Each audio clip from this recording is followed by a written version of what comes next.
Hello pretty people, what's up? Welcome back to my channel. I'm Tori. Thank you so much for being here today. For today's video, I wanted to talk about two of my favorite things to talk about: pop culture and fashion trends. I wanted to talk about four intersections of these two things that I think are going to affect the way we shop, the way we dress ourselves, or just trends that we might notice coming down the line. Obviously, since these pop culture moments are happening currently, I don't think I'm like trend predicting in any way. I just really love to talk about this kind of stuff. I have to know a lot of pop culture for my 9 to 5 as a social media manager, and in my Instagram bio it literally says pop culture junkie and superficial space cadet, which the second half of that is a quote from Clueless. If you hear the pitter patter of paws or any heavy breathing, that is the sound of my dogs, because they are both in the room with us and napping next to me because they are my shadow and they follow me everywhere. So I wrote everything down and I have about like 4 major pop culture moments. First one is probably the most obvious one and the one that has infiltrated every feed and is probably like seared onto your retinas right now, and that is the Barbie movie press tour. I'm sure you've seen the photos. She looks absolutely gorgeous and he's there. Margot and her stylist Andrew have been doing a lot of references to older Barbies, and because of that they've been doing a lot of custom looks, like her custom Schiaparelli look, but also they've been pulling a lot of archival looks, more specifically like a lot of archival Versace looks, which have been absolutely amazing. So how is this gonna manifest in fashion, or fashion for like the general consumer or someone who just likes to look at beautiful clothes on the internet? Well, one trend I think that's gonna come out of this is actually a focus on more archival Versace looks. I'll throw up the ones on the screen that Margot Robbie wore that was like an homage to both Barbie but also supermodels that I thought was really interesting.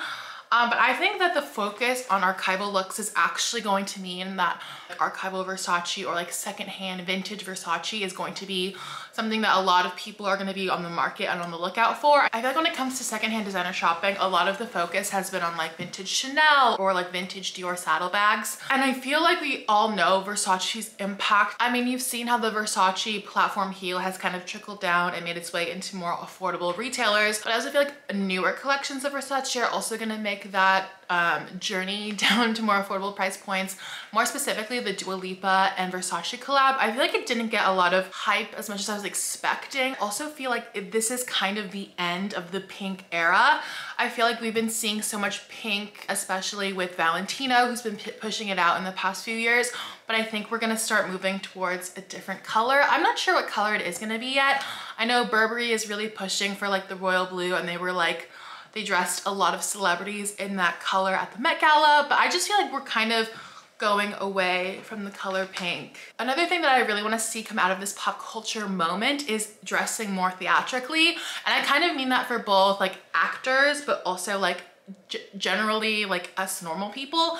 I feel like one thing that's always been missing every time there's been like a really interesting movie with like an interesting aesthetic come out is that the actors in it don't want to dress on theme. Like the top 3 movies I think of are the major music biopics that have been released in the past few years. I'm still bitter about Taron Egerton not getting an Oscar nomination, but I feel like those men never dressed on theme. They wanted to separate themselves from this iconic person they were playing, even though they were getting major accolades by playing this iconic person. I think what that means for like us normal people is that dressing theatrically is gonna be, I think, seen as more fun and kind of like a good baseline judgment of how fun of a person you are. Like if you're throwing a themed party, if you're attending a themed party, no matter your gender, you better be dressed up. You better be following the theme. I feel like the same must be said for Halloween. I hope to see more people kind of going all out for Halloween, regardless if they're dressing like Ken and Barbie or not. But currently, right now, there's like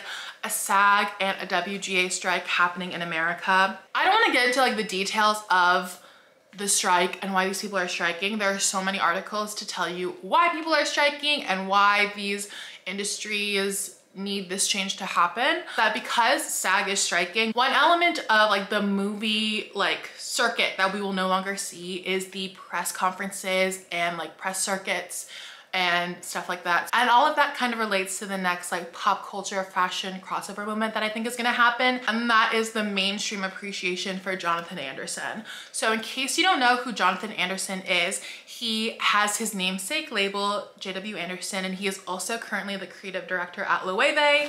So a few of the things that have happened that I think have led us here are, one, at the height of the pandemic when everyone was like DIYing this JW Anderson cardigan that was seen on Harry Styles. The second thing is the rise of these two Loewe bags, the puzzle bag and the giant tote. I feel like the puzzle bag has really taken off in the last year and has become a fan favorite for people who are really into designer bags, but not necessarily logo mania. And then this Loewe one, I mean, even with its giant logo, people are still into it because every year there seems to be like a woven rattan bag that becomes the it bag of the summer. And this one is this summer's.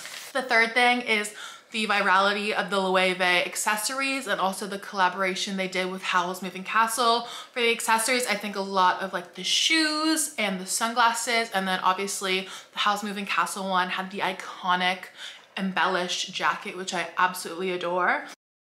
And then the fourth reason why I think this is gonna happen is because of the public's renewed interest in creative directors at fashion houses. Obviously there were like major pop culture moments that like focused on this. Like I think about like Karl Lagerfeld as the main theme for this year's Met Gala. Slightly more fashion related one, but one that I think everyone has talked about is like Alessandro Michele leaving Gucci. And even if you don't know who the creative director of Gucci was, I feel like when his exit was announced, everyone already kind of knew that like the person who brought the kooky element to Gucci was leaving.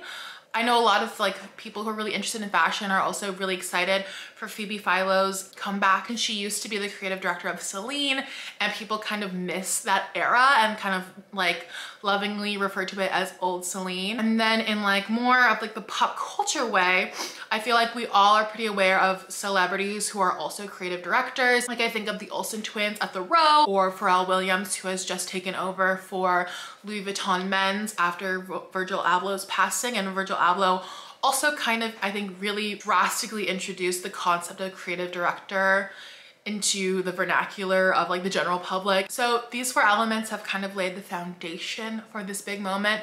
And the main reason why I think this is going to be Jonathan Anderson's time is because he is the costume designer for the upcoming release from Luca Guadagnino, starring Zendaya, Mike Faist, and Josh O'Connor. But I think because the actors are on strike and they cannot do press tours, we will unfortunately not see any iconic looks from Zendaya in this upcoming season. So instead, I think what we'll be seeing is a lot of focus on the costume and design and aesthetic that's in the movie itself. And I feel like Jonathan Anderson having his moment is going to manifest in a couple of different ways.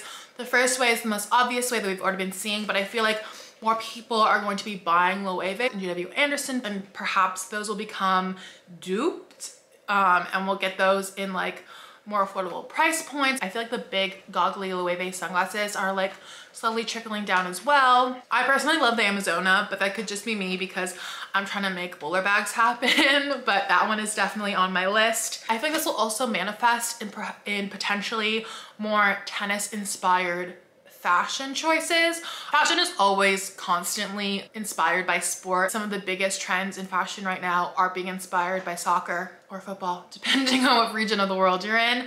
Like the Adidas Sambas and Gazelles were made for indoor soccer, and the bloke and bloquette core that I'm seeing a lot online is also heavily inspired by soccer / football motifs.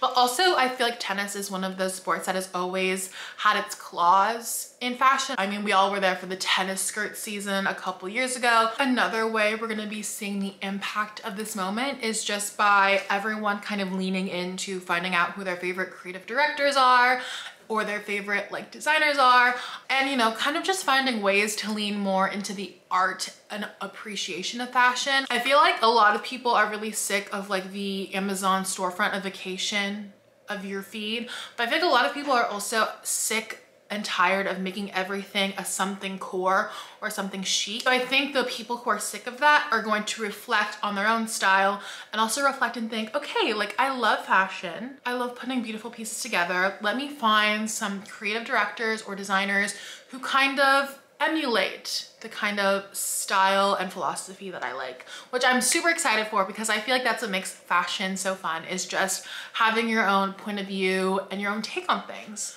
The next kind of pop culture fashion intersection I want to talk about is edebiri and Thom Browne. I think she's absolutely gorgeous, talented, amazing, and I've been following her for a minute. I've been following her since her and Rachel Sennett were doing stand-up, okay? But have you seen this photo of her with Lee Pace and Emma Chamberlain at the Thom Browne show? Lives were changed by this photo, okay? Lives like my own. And I really love edebiri's style. I think she's been rocking a lot of Thom Browne.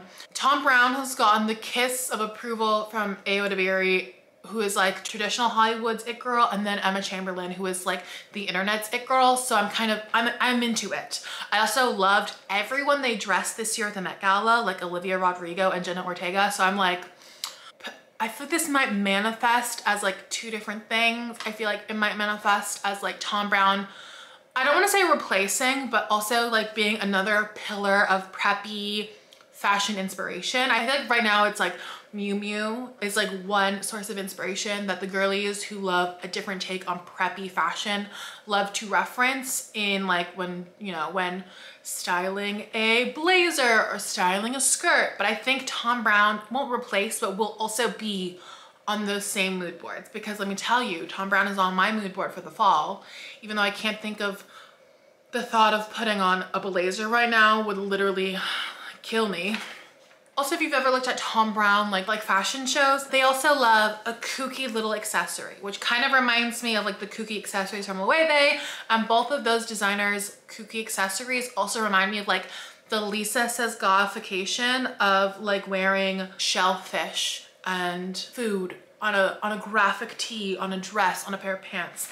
I don't know, I feel like this also kind of plays into that. Perhaps we'll see more kooky accessories. Is this the era of all the girlies having really campy clutches? Perhaps, you know, is it time for the campy earring to make a comeback? Is it time for the crazy little Betsy Johnson food accessories to make a comeback? I think so. I feel like this one's a little more half-baked than the last two, but I'm here for edebiri's it girl moment, and I'm also here for like another preppy inspo outside of the Miu Mius and the Rows of the world.